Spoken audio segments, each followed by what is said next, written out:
once again your own educational YouTube channel Om's learning arena. Class 10th का chapter 3 चल रहा है दोस्तों, pair of linear equation in two variable. तो उसका हम फर्स्ट एक्सरसाइज कवर कर चुके हैं। Now we will do the second exercise, और वो जिस मेथड पे बेस्ड है वो मेथड का नाम है ग्राफिकल मेथड। तो पहले हम ग्राफिकल मेथड के बारे में देखेंगे, उसके बाद हम इसकी एक्सरसाइज स्टार्ट करेंगे। So what is graphical method? Graphical method में हमें ग्राफ पे प्लॉट करना होगा, बट हमने प्रीवियस एक्सरसाइज में देखा था कि हमने उसके पॉइंट्स फाइंड आउट करके उनको ग्राफ पे प्लॉट करके तब देखा था कि क्या सॉल्यूशन आएगा। But we have a simple and easy method other than that method, जो कि ग्राफिकल मेथड है, और इसकी हेल्प से हम जल्दी ही ये पता कर लेंगे कि आपकी जो इक्वेशंस होंगे उनके सॉल्यूशंस कैसे होंगे। तो that you know, there are 3 type of solution of a pair of linear equation in two variable. 3 type के आपके सॉल्यूशंस हमने कवर किए थे। One is intersecting, parallel, coinciding.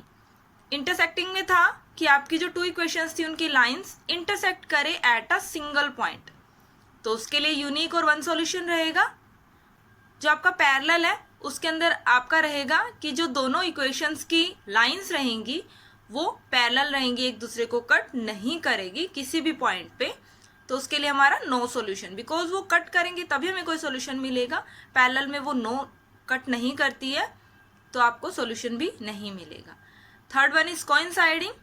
Coinciding का मतलब होता है कि आपकी दोनों लाइंस एक दूसरी लाइंस के साथ कोइंसाइड करे, हर एक पॉइंट पे मीट करे, कि ये आपकी फर्स्ट लाइन है और ये आपकी सेकंड लाइन है, वो दोनों एक ही लाइन पर मीट कर रही है, यानी कि हर एक पॉइंट उनके कोइंसाइड कर रहे हैं, दैट इज कोइंसाइडिंग। और वो बहुत सारे पॉइंट्स पे कोइंसाइड करेगी तो it means there are many solution. Now graphical method में हमें मेन देखना क्या है, दैट इज आपके पास a1x b1y c1 a2x plus b2y plus c2 इस तरह की 2 इक्वेशंस होती है, क्योंकि हम यहाँ पे 2 वेरिएबल के लिए पेयर ऑफ लीनियर इक्वेशन के बारे में बात करें, तो 2 variable x and y and pair of linear equation हमने 2 इक्वेशन लेके, दैट इज पेयर। अब जो हमने ऊपर 3 टाइप्स पढ़े थे उनके लिए इन इक्वेशंस पे कंडीशन क्या होनी चाहिए? आप जो इन इक्वेशंस में a1 a2 the coefficient of x, b1 b2 the coefficient of y, c1 c2 these are constant coefficient, इनके रेशियोज हम चेक करेंगे। a1 bye a2, b1 bye b2, c1 bye c2 इनके रेशियोज हम check करेंगे और वो इन properties को satisfy करते होने चाहिए, तो हमारे ये सॉल्यूशंस रहेंगे। First one is for intersecting. Intersecting के लिए आपका a1 और a2 का रेशियो और b1 और b2 का रेशियो जो है वो नॉट इक्वल आना चाहिए, यानी कि डिफरेंट आने चाहिए दोनों के रेशियोज, तो वो इंटरसेक्टिंग होगी, एक सॉल्यूशन होगा और उसको हम कंसिस्टेंट भी कहते हैं। पैरेलल के लिए आपका a1 और a2 का और b1 b2 का जो रेशियो है वो इक्वल होना चाहिए, यानी कि इन दोनों की वैल्यू सेम आनी चाहिए। और जो थर्ड पार्ट रहेगा कॉन्स्टेंट्स का रेशियो, c1 और c2 का रेशियो, वो आपका इक्वल नहीं होना चाहिए इनके। तो इस सिचुएशन को अगर फॉलो किया तो आपका no solution, it means parallel lines रहेंगी, इसको हम इनकंसिस्टेंट भी कहते हैं। Third one is coincident. Coincident में आपके सभी पॉइंट्स, सभी रेशियो इक्वल आने चाहिए, a1 by a2 is equal to b1 by b2 is equal to c1 by c2, यानी कि तीनों रेशियोज की वैल्यू सेम आनी चाहिए, तो उसके लिए आपका मैनी सॉल्यूशन रहेगा और उसको हम कंसिस्टेंट भी कहते हैं। और ये अप्लाई होंगे for the given pair of linear equation पे, जहां से हम x के कोफिशिएंट्स को a1 a2, y के कोफिशिएंट्स को b1 b2 और कांस्टेंट कोफिशिएंट को c1 और c2 लेंगे और इन प्रॉपर्टीज को, इन सिचुएशंस को सेटिस्फाई करेंगे और वी विल टेल देम कि आपका किस टाइप का सॉल्यूशन रहेगा for the given equation. Now look towards exercise 3.2। The first question is form the pair of linear equation in the following problem and find their solution graphically. And the first part of this question, 10 students of a class 10th took part in a mathematics quiz. If the number of girls is 4 more than the number of boys, find the number of boys and girls who took part in the quiz. Friend, हमें in given equations के, given statement के pair of linear equation create करने हैं और उसके बाद हमें graphically इसका सॉल्यूशंस फाइंड आउट करने हैं। सो फर्स्ट क्वेश्चन में आपको क्लास 10th के 10 स्टूडेंट के बारे में गिवन है, जिसमें से जो नंबर ऑफ गर्ल्स है वो आपका नंबर ऑफ बॉयज से 4 मोर है, ज़्यादा है, और हमें इन दी गई स्टेटमेंट के अकॉर्डिंग इक्वेशन बना के उन्हें सोल्व करना है। तो हम लेट कर लेते हैं नंबर ऑफ गर्ल्स, जो नंबर ऑफ गर्ल्स है हम इसे एक्स लेट कर लेते हैं, और नंबर ऑफ बॉयज जो है हम उनको वाई लेट कर लेते हैं। Now number of girls and boys से मिलके पूरी क्लास के स्टूडेंट्स की नंबरिंग बनती होगी। So first line is air कि 10 स्टूडेंट्स है पूरी क्लास में, यानी कि नंबर ऑफ गर्ल्स और बॉयज को अगर हम ऐड करते हैं तो वो टोटल 10 है। And the second part is, this will be our first equation, and the second thing is कि जो नंबर ऑफ गर्ल्स है वो बॉयज से 4 ज़्यादा है। तो आप देखिए बॉयज की संख्या कितनी है, y, और उसमें अगर मैं 4 ऐड कर दूं अगर बॉयज़ के नंबरिंग में, तो वो नंबर ऑफ गर्ल्स बन जाता है, ये उन्होंने कहा है। तो यहाँ से मैं सोल्व करूँगी x, y इधर आके माइनस का हो जाएगा इज इक्वल टू 4, तो ये आपकी सेकेंड इक्वेशन बन जाएगी। So this is your first equation and this is your second equation according to the question statement. Now इन दोनों इक्वेशंस को अगर हम सोल्व करेंगे और इनके पॉइंट्स ग्राफ पे प्लॉट करेंगे तो हमें एक पर्टिकुलर सॉल्यूशन मिल सकता है।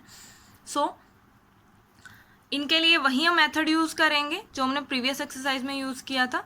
We will make a table. First equation से मैं x की वैल्यू निकालती हूँ, that will be x is equal to 10 minus y, y उधर जाके माइनस का हो जाएगा, x is equal to 10 minus y, और जो ये y है ये मैं यहाँ पुट करूँगी तो जो जिससे हमें x मिल जाएगा।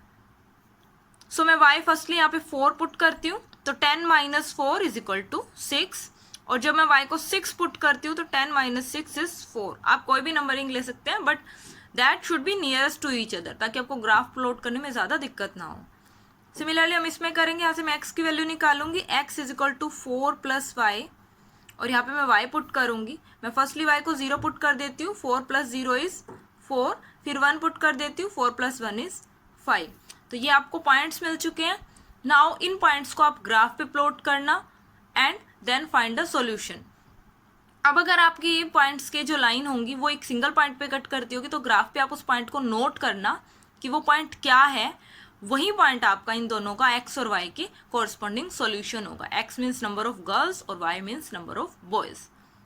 The second part is 5 pencil and 7 pens together cost rupees 50, whereas 7 pencil 5 pens together cost 46 rupees. Find the cost of 1 pencil and that of 1 pen. Friend, that question is similar to the question number 2 and 3 of exercise 3.1. 3.1 में हमने जो question second और third किया था, same उसी तरह आपकी इसकी इक्वेशंस बनेंगी, और इक्वेशंस बनने के बाद आप उसको ग्राफ पे प्लॉट करके सॉल्यूशंस चेक कर लेना, फाइंड आउट कर लेना। 5 पेंसिल और 7 पेन टुगेदर एक साथ कॉस्ट दी गई है, तो आप 1 पेंसिल की x लेट कर लेना कॉस्ट, और 1 पेन की कॉस्ट y लेट कर लेना, और इसको सॉल्व कर लेना। Move to the second question. The second question is on comparing the ratios a1 by a2, b1 by b2, c1 by c2. Find out whether the line representing the following pair of linear equation intersect at a point, are parallel or coincident. तो हमें इन ratios को check करके for the given equation हमें check करना है कि जो points हैं वो इंटरसेक्ट करेंगे, पैरेलल होंगे या कोइंसिडेंट होंगे। So let's start. मैंने आपको बताया था कि आपको जो गिवन इक्वेशन है आप इसको फर्स्ट इक्वेशन और इसको सेकंड इक्वेशन लेट कर लीजिए, क्योंकि 2 इक्वेशंस हमें यहाँ गिवन है। यहाँ से आपके पास a1 a2 b1 b2 c1 c2 क्या है आप वो ले लीजिए। बताया गया था कि x के कोफिशिएंट a1 a2 होते हैं, y के कोफिशिएंट्स b1 b2 होते हैं, और कांस्टेंट कोफिशिएंट c1 c2 होते हैं। वन थिंग मोर कि जो आपके कांस्टेंट कोफिशिएंट होते हैं, या तो फ्रेंड्स ये दोनों ही इज इक्वल टू के लेफ्ट हैंड साइड में हो, या ये दोनों ही इज इक्वल टू के राइट हैंड साइड में हो। दोनों इक्वेशंस में ये सेम साइड पर होने चाहिए। अगर नहीं है तो आप उनको ले आइए एक ही साइड पर, तभी आपका आंसर सही निकलेगा, अदरवाइज आपका answer you can be wrong. So start it. आपके पास a1 कितना है, दैट इज 5, और a2 कितना है, दैट इज 7। b1 है, दैट इज -4, और किसी भी कोफिशिएंट्स का नेगेटिव साइन आप उसके साथ रखेंगे, that is b2 6, c1 is 8 and c2 is -9। तो ये आपको कोफिशिएंट्स मिल गए। नाउ आपको पता है कि हमें सिचुएशन क्या चेक करनी होती है, A1/A2, B1/B2 एंड C1/C2। एक बार मैं इनको इजिकल टू लेके चलती हूँ, but after putting we will check कि ये इजिकल टू होंगे या नहीं होंगे, ये कौन सी सिचुएशन को फॉलो करेंगे फ्रॉम द गिवन टेबल। तो हम इनकी वैल्यूज पुट कर देते हैं। What is A1 5 upon what is A2 7, what is B1 -4 upon में what is B2 6, what is C1 8 upon में व्हाट इज C2 -9। तो यहाँ पे आपके पास कुछ भी इक्वल नहीं दिखाई दे रहा। अगर इसको आप कैंसिल आउट करो, स्टैंडर्ड फॉर्म में करो, तो 2 2 इज 4, 2 3 इज 6, तो भी आपका ऐसा ही आएगा 2/3। और इनमें से कोई भी इक्वल नहीं है, it means all are unequal, all are unequal, all are unequal. तो हम इसको टेबल से चेक करते हैं कि ऑल आर अनइक्वल के लिए क्या सिचुएशन होती है। So our table is here कि जैसे A1/A2 B1/B2 इक्वल नहीं हो तो आपका इंटरसेक्टिंग होती है, वन सॉल्यूशन होता है, कंसिस्टेंट होती है। जब आपके टू रेशियोज इक्वल नहीं है तो third one will also be not equal, वो भी आपका इक्वल नहीं होगा, कोई फर्क नहीं पड़ता। बट हमें दो चेक करने थे, अगर दो इक्वल होते तो हम थर्ड को चेक करते कि क्या सिचुएशन है। So there will be intersecting. तो आपका यहाँ से क्या दिख रहा है फ्रेंड्स कि ये जो पॉइंट्स है ये आपके इंटरसेक्टिंग के लिए हैं, और इंटरसेक्टिंग के लिए आपको पता है कि लाइंस एक पॉइंट पर कट करती है। So here will be only one solution, और we can say also unique solution is there. Similarly हम इसका नेक्स्ट पार्ट देते हैं, A1 A2 B1 B2 C1 C2, ये दोनों इक्वल टू किस साइड है, दैट इज ओके। तो हम इनको पुट करते हैं, A1/A2 B1/B2 and C1/C2। Friend यहाँ पे कुछ कैंसिल आउट हो रहा है स्टैंडर्ड फॉर्म में, तो आप उसको कन्वर्ट कर लीजिएगा, may be they will be equal. तो 9 1 is 9, 9 2 is 18, 3 1 is 3, 3 2 is 6, 12 1 is 12, 12 2 is 24. It means all are 1/2. All are 1/2. It means all are equal.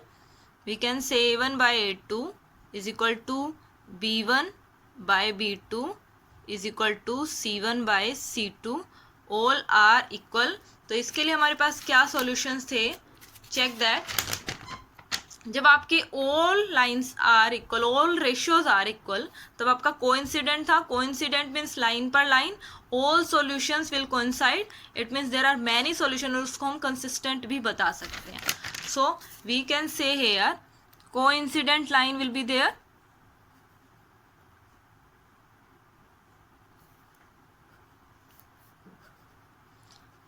And there will be many solution, और हम उसको कंसिस्टेंट भी बता सकते हैं।